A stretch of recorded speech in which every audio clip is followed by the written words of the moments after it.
Assalamualaikum warahmatullahi wabarakatuh. Selamat datang kembali di channel Kisah Seram Nusantara. Pada kesempatan kali ini, gue akan membacakan cerita yang ditulis oleh Mahadev 4. Penunggu Beringin Tua. Jika kalian penasaran dengan ceritanya, kalian bisa kunjungi langsung, linknya sudah gue taruh di deskripsi video. Baik, tidak usah berlama-lama. Mari kita dengarkan ceritanya.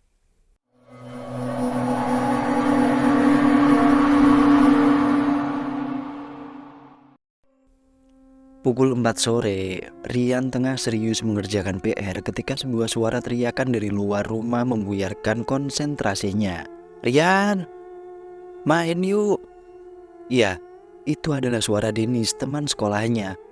Rian pun membereskan bukunya lalu beranjak keluar untuk menemui temannya itu. Denis adalah teman satu sekolah yang juga tinggal satu kampung dengan Rian. "Mau main kemana?" tanya Rian. "Di sungai ujung timur bersama teman yang lain," jawab Denis. "Siapa saja yang ikut?" "Agus sama Pardi. Aku belum mengerjakan PR. Bagaimana?" "Alah, gampang. Nanti malam kan bisa. Aku sendiri juga belum buat PR." "Ya udah ayo." Di ujung jalan sudah menunggu Pardi dan Agus. Mereka berempat lalu berjalan ke arah timur menuju sebuah sungai yang airnya masih jernih. Sepanjang perjalanan mereka saling bergurau, tertawa-tawa. Walau tidak sering, tapi main ke sungai memang menjadi tempat favorit mereka. Singkat cerita, hari pun menunjukkan petang. "Sudah yuk, kita naik ke atas. Sebentar lagi mau maghrib," kata Pardi. Ketiga temannya tampak setuju dan mereka pun lalu naik melalui tumpuan batu-batu kali ke daratan. "Yan, lihat ada pohon buah jamblang." Pardi menunjukkan ke arah sebuah pohon. Ketiga temannya serentak mengarahkan pandangan kepada pohon buah jamblang di pinggir sungai. Seketika mata mereka pun berbinar karena ternyata pohon itu telah berbuah dengan lebat. "Asik, bisa pesta jamblang nih," kata Agus. Bergegas Rian dan Denis memanjat pohon jamblang dan memetiki buahnya lalu melemparkannya ke bawah. Sementara Pardi dan Agus sibuk memunguti buah jamblang yang dijatuhkan oleh kedua temannya dari atas pohon. Setelah dirasa cukup, mereka berjalan dengan riang membawa banyak sekali buah jamblang. "Kita makan di sana aja yuk," kata Denis. "Di pohon beringin itu?" "Iya, emang kenapa?" "Katanya pohon itu angker." "Mulutmu itu loh, dasar penakut." "Ya udah, aku aja yang berjalan dulu ke arah pohon beringin itu." Rian, Agus, dan Pardi yang sebenarnya ragu mengikutinya di belakang. Di bawah pohon beringin itulah keempat sahabat menikmati buah jamblang yang mereka bawa. Usai menikmati buah jamblang, tiba-tiba Denis berkata, "Enaknya main ayunan nih. Layah-layah menikmati angin sore dengan perut kenyang." "Iya, asik juga. Terus mau ayunan di mana?" tanya Pardi. "Ini dia." Denis mengambil dua akar pohon beringin yang menjuntai di atas kepala mereka lalu mengikatnya. Ketiga temannya mengerti maksud Denis dan mereka pun membuat simpul yang sama. Sambil berayun mereka tertawa-tawa riang. Sampai tiba-tiba terdengar bunyi sesuatu yang jatuh. Rian sadar bahwa bunyi itu berasal dari arah belakang yang terjatuh karena terkena kakinya yang menjuntai secara tidak sengaja. Lalu bergegas Rian melompat turun dari ayunannya untuk memeriksa sesuatu yang terjatuh itu. Diikuti ketiga lainnya. "Ada apa, Yan?" tanya Pardi. Rian masih berdiri mematung dengan pandangan terpana, membuat ketiga temannya penasaran dan melihat apa yang sedang dilihat Rian. Mereka pun tak kalah kaget karena yang mereka lihat ternyata adalah sebuah tampah yang isinya sudah berantakan, terjatuh dari atas batu tempatnya semula diletakkan. "Itu kan sesajen," kata Agus. "Aneh, tadi aku nggak lihat ada sesajen di situ. Ih, serem. Mana udah mau maghrib nih, pulang yuk." "Sajenannya gimana?" "Sudah, tinggal saja. Paling juga seripatinya sudah dimakan sama..." Denis tak melanjutkan kata-katanya dan justru memberi kode pada ketiga temannya untuk bergegas meninggalkan tempat itu. Rian yang semula berniat membereskan sajen yang berantakan di tanah segera mengurungkan niatnya demi dilihat ketiga temannya sudah berjalan meninggalkan pohon beringin menuju kampung mereka. Dengan berlari kecil, Rian menyusul. Di persimpangan jalan, keempat sahabat itu pun berpisah. Sampai ketemu lagi di musola ya, kata Denis. Iya, kata kawan-kawannya lain serentak menjawab. Denis berjalan sendiri ke rumahnya. Sementara Agus, Pardi yang satu arah berjalan berdua. Sedangkan Rian yang berbeda arah terpaksa jalan sendirian seperti Denis. Sepanjang jalan pulang, Rian tampak gelisah karena dia merasakan ada sesuatu yang membuntutinya dari arah belakang. Namun setiap kali Rian memalingkan wajahnya ke belakang, tak terlihat seorang pun ada di belakangnya. Bergegas ia berjalan pulang. Saat azan maghrib dari musola berkumandang, ia telah masuk ke dalam rumah. Ada yang aneh dirasakan oleh Rian. Semenjak meninggalkan pohon beringin tadi, dia merasa badannya tidak enak, seperti sedang masuk angin. Dia merasa tubuhnya menjadi panas. Awalnya Rian tak menghiraukan apa yang dirasakannya. Dia pikir mungkin itu hanyalah efek kecapean setelah bermain di sungai tadi. Dia pun bergegas mandi, lalu memakai baju koko dan sarung. Berjalan cepat ke musola yang lama-lama sudah terdengar iqomah diserukan. Singkat cerita, akhirnya selesai juga batin Rian. Ia merasa senang karena PR-nya sudah selesai ia kerjakan. Namun perasaan tidak enak badan dan panas yang merasuki tubuhnya belum juga hilang. Lagi-lagi Rian berpikir untuk tidak mengindahkannya. Dia beranjak ke kamar, merebahkan tubuh ke kasur, berharap esok saat bangun pagi sudah segar kembali. Baru saja mata Rian mulai ingin dipejamkan, terdengar suara sesuatu dari atas genting tepat di atas kamarnya. Suara apa tuh? Lagi-lagi terdengar suara sesuatu membentur genteng rumahnya, seperti bunyi lemparan batu kerikil yang dilemparkan ke atas genteng. Rian coba kembali memperhatikan, namun lama menunggu suara itu tak muncul lagi. Rian menarik nafas lega. Mungkin itu suara kelelawar yang menjatuhkan makanannya di atap rumahnya, batin Rian. Ia pun memejamkan matanya dan segera tidur pulas. Pada malam harinya, Rian terbangun mendadak pada tengah malam saat suara-suara itu kembali terdengar. Diliriknya, jam dinding kamarnya sudah menunjukkan pukul 12 tengah malam. Rian lalu mencoba bangkit. Alangkah terkejutnya Rian saat menyadari kalau kini tubuhnya sudah kaku, tak bisa digerakkan sama sekali. Sekuat apapun dia berusaha meronta, tetap saja dia terdiam kaku. Seakan ada sesuatu yang begitu kuat mengikatnya. Sesuatu yang tak kasat mata. Keringat dingin membasahi kening. Perasaan takut pun mulai menjalari pikiran. Ia coba berteriak memanggil ibunya, namun tak ada suara yang keluar dari mulut Rian. Rian jadi semakin panik, wajahnya memucat. Apalagi kini rasa panas yang dirasakan dalam tubuh semakin menjadi-jadi. Di tengah kekalutan Rian teringat ayat-ayat Al-Quran yang dia hafal. Segera saja dia baca ayat-ayat tersebut dalam hati seraya memohon pada Allah untuk terlepas dari keganjilan yang dialaminya kini. Seketika tubuhnya bisa digerakkan dan dia bisa bicara kembali. Emak, emak. Bu Parni yang tengah terlelap dalam mimpinya sontak bangun mendengar teriakan anaknya. Setengah berlari, Bu Parni menuju ke kamar Rian, mendapati anaknya yang masih terbaring namun dengan wajah pucat dan tubuh bersimbah keringat. Ada apa nak? Tanya Bu Parni yang langsung memeluk anaknya. Ya Allah, kamu kok panas gini? Pak. Terkejut mendapati tubuh anaknya yang terasa panas, Bu Parni berteriak memanggil suaminya dan masuklah Pak Budi, suami Bu Parni. Ada apa toh Bu? Malam-malam kok teriak-teriak? Gak enak sama tetangga, ucap Pak Budi.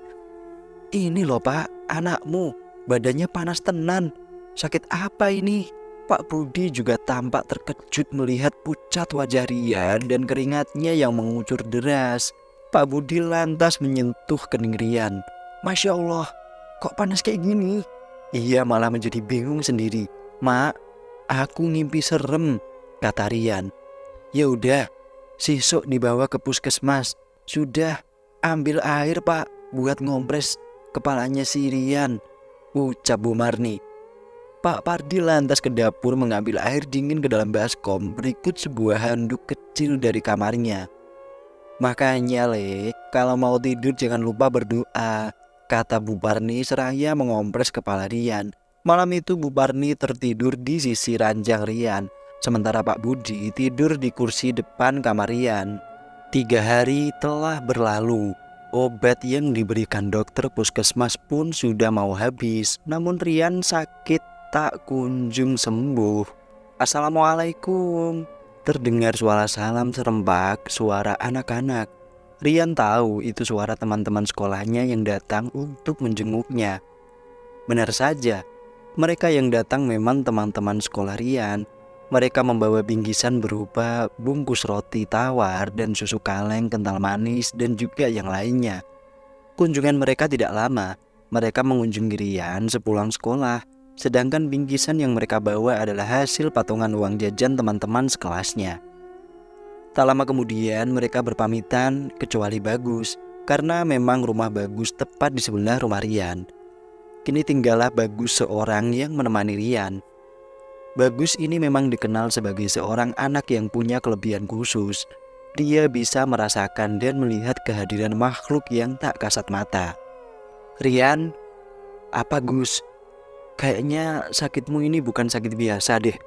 "Hus, kalau bercanda jangan bener dong, jangan nakut-nakutin lah." "Beneran Yan, karena aku melihat di belakang kamu ada..." "Ada apa? Jangan nakutin kenapa?" "Ada sosok perempuan memakai baju putih, cantik sekali. Sebelahnya aku lihat ada sosok laki-laki yang pakaiannya..." Bagus terdiam sejenak. "Pakaiannya mirip orang zaman dulu Yan." "Ah kamu ini Gus, bukannya doain biar sembuh malah nakut-nakutin gitu," ucap Rian dengan kesal. "Iya deh, aku doain biar cepet sembuh ya." Namun sorot matanya menatap ke arah belakang ke tubuh Rian. Malam harinya, tepat malam Jumat. Seperti biasa, Bu Parni pergi menghadiri pengajian ibu-ibu yang lokasinya bergantian tiap rumah di anggotanya. Dan biasanya mengundang ustazah dari luar desa yang menerangkan hukum-hukum fikih ibadah sehari-hari. Sedangkan Pak Budi malam ini mendapat giliran kerja shift malam. Di rumah hanya ada Rian dan Mbak Yunya, yaitu Wulan. Malam itu karena kondisi Rian masih sakit, dia sudah berada di kamar tidurnya. Tinggallah Wulan seorang diri yang duduk di ruang tamu menunggu ibunya pulang pengajian. Mungkin karena jenuh, bergegaslah Wulan beranjak dari kursi menuju kamar Rian untuk mengambil novelnya yang tertinggal. Namun alangkah terkejutnya Wulan saat masuk ke dalam kamarnya. Ia tak mendapati Rian di tempat tidurnya. Justru yang dia lihat kini adalah tubuh Rian yang tengah menempel di tembok kamar. "Ikut aku, ikut aku." Suara yang keluar dari mulut Rian, namun suara itu berbeda, seperti bukan Rian suaranya. Tiba-tiba Rian yang sedang menempel memanjat tembok itu menolehkan kepalanya ke arah Wulan. Wulan terpekik kaget bercampur ngeri, karena ia melihat wajah Rian yang tersenyum dengan seringai menakutkan. Sementara matanya terlihat hanya warna putih saja. Tanpa berpikir lagi, Wulan langsung membalikkan badannya dan berlari sekuatnya keluar rumah.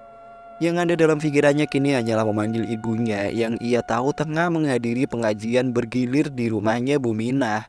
Bu Parni yang mendengar penuturan Wulan sangatlah kaget. Juga beberapa jamaah ibu-ibu yang lain yang mendengarnya. Wulan dan ibunya langsung pulang. Pengajian dibubarkan sementara karena Bu Ustazah juga ikut dengan Bu Parni untuk melihat langsung cerita yang tak masuk akal itu. Sesampainya di rumah, Bu Ustazah dan Bu Parni terbelalak matanya melihat keganjilan itu. Hal yang mustahil, ada manusia bisa memanjat dan menempel di dinding layaknya seperti cicak.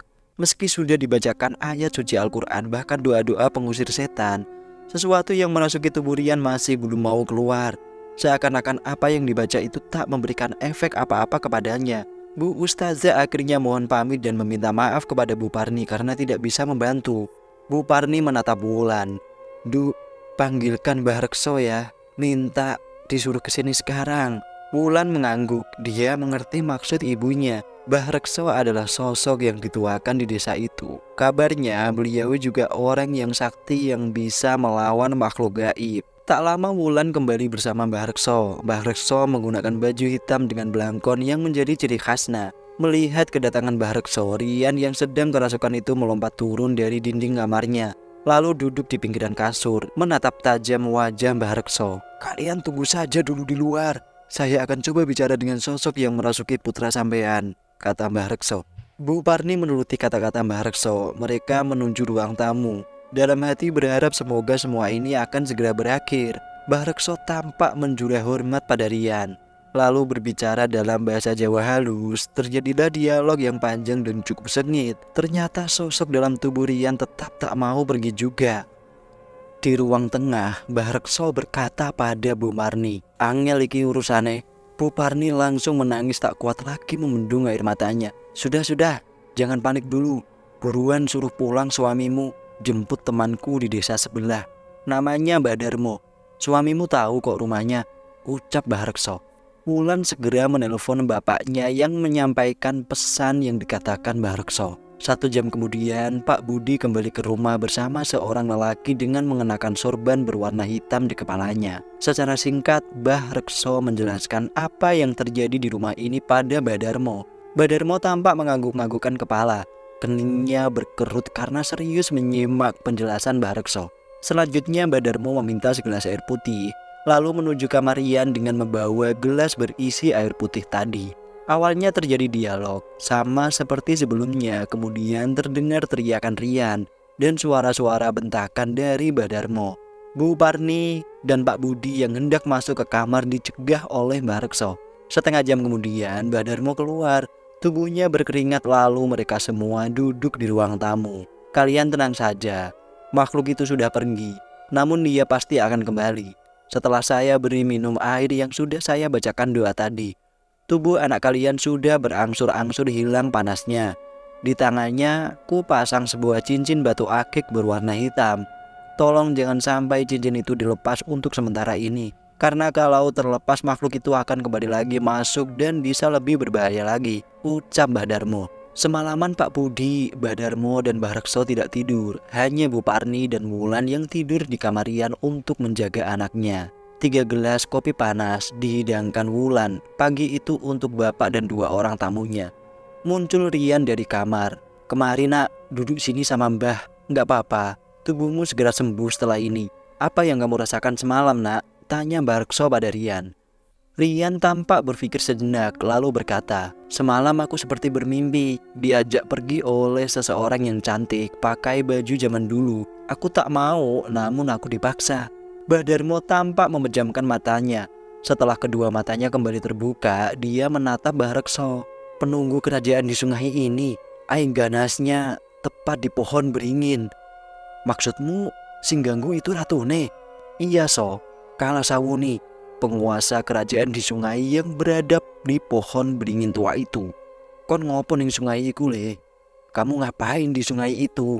"Cuma main saja sama teman-teman dan gak sengaja menumpahkan sesajen di dekat pohon beringin," jawab Rian. Setelah menjawab, Rian pamit mau kembali ke kamarnya. "Ini panjang urusannya," kata Mbah Darmo. "Kalasawuni menginginkan nyawa anak sampean." Mbah Darmo menutup pembicaraan dengan kesimpulannya. Pak Budi hanya bisa tertunduk lemah. Pada malam harinya, Mbah Darmo dan Mbah Rekso kembali datang ke rumah Pak Budi. "Anakmu jangan boleh tidur malam ini sebelum urusannya beres." Bu Parni, Wulan, dan Rian masuk ke dalam kamar. Sementara Mbah Rekso, Mbah Darmo, dan Pak Budi duduk bersila di atas tikar di ruang tamu. Mbah Rekso memasang pagar gaib di sekeliling rumah Pak Budi. Mbah Darmo dan Mbah Rekso menutup matanya dengan bibir berkomat kamit. Posisinya persis seperti orang yang tengah bertapa. Sementara Pak Budi yang juga berada di situ hanya melantunkan zikir-zikir. Waktu berlalu. Tepat tengah malam terdengar ledakan di atas atap. Mbah Darmo dan Mbah Rekso terpental. Dari mulutnya keluar darah segar. "Darmo dan sampean, jaga kamar anakmu. Aku akan menghadapi siluman itu di luar," ucap Mbah Rekso. Mbah Darmo dan Pak Budi menuju kamar Rian. Mbah Rekso keluar ke halaman rumah. Dari dalam kamar terdengar berkali-kali dentuman seperti ledakan. Anehnya tak ada tetangga yang keluar. Seakan dentuman itu hanya yang ada dalam kamar bisa mendengarnya. Lama suara-suara itu terdengar. Sekitar jam 4 pagi suara itu berhenti. Baru saja suara ledakan-ledakan itu hilang, tiba-tiba muncul sosok perempuan berparas sangat cantik masuk ke dalam kamar menembus dari tembok. Dia seperti mengatakan sesuatu kepada Badarmo. Selanjutnya sosok itu pun menghilang. Mereka semua keluar untuk melihat apa yang terjadi. Ternyata tubuh Mbah Rekso terbaring tengkurap di depan halaman rumah. Mbah Darmo membalikkan badannya, masih hidup. Ternyata Mbah Rekso hanya pingsan. Sebagai penutup, Rian akhirnya sembuh total. Sosok Kala Sawuni hanya meminta tumbal berupa 10 ekor ayam cemani. Justru putra Mbah Rekso yang mati sebagai gantinya. Jadi malam itu ternyata terjadi pertempuran hebat antara pasukan Kala Sawuni dengan jin-jin peliharaan Mbah Rekso, yang mana akhirnya Mbah Rekso kalah dan pingsan. Menurut Mbah Darmo, sebenarnya Kala Sawuni tak ingin mengambil nyawa anak Mbah Rekso kalau saja malam itu Mbah Rekso tidak membunuh anak Kala Sawuni. Nyawa dibayar dengan nyawa. Keluarga Rian merasa bersalah atas kematian putra Mbah Rekso. Namun Mbah Rekso sudah ikhlas karena dia sadar dia telah bersalah membunuh anak Kala Sawuni. Akhirnya kisah ini saya tutup dengan sebuah pesan. Tetaplah menjunjung adat istiadat suatu daerah dimanapun Anda berada, serta untuk tidak mengusik keberadaan makhluk lain selama mereka tidak mengganggu. Sekian. Terima kasih sudah mendengarkan cerita kali ini. Dan sampai jumpa di cerita selanjutnya. Buat kalian, jangan lupa subscribe dan nyalakan tombol notifikasinya agar kalian bisa mendengarkan cerita yang baru dari channel ini. Sekian dari gua. Assalamualaikum warahmatullahi wabarakatuh. Salam misteri.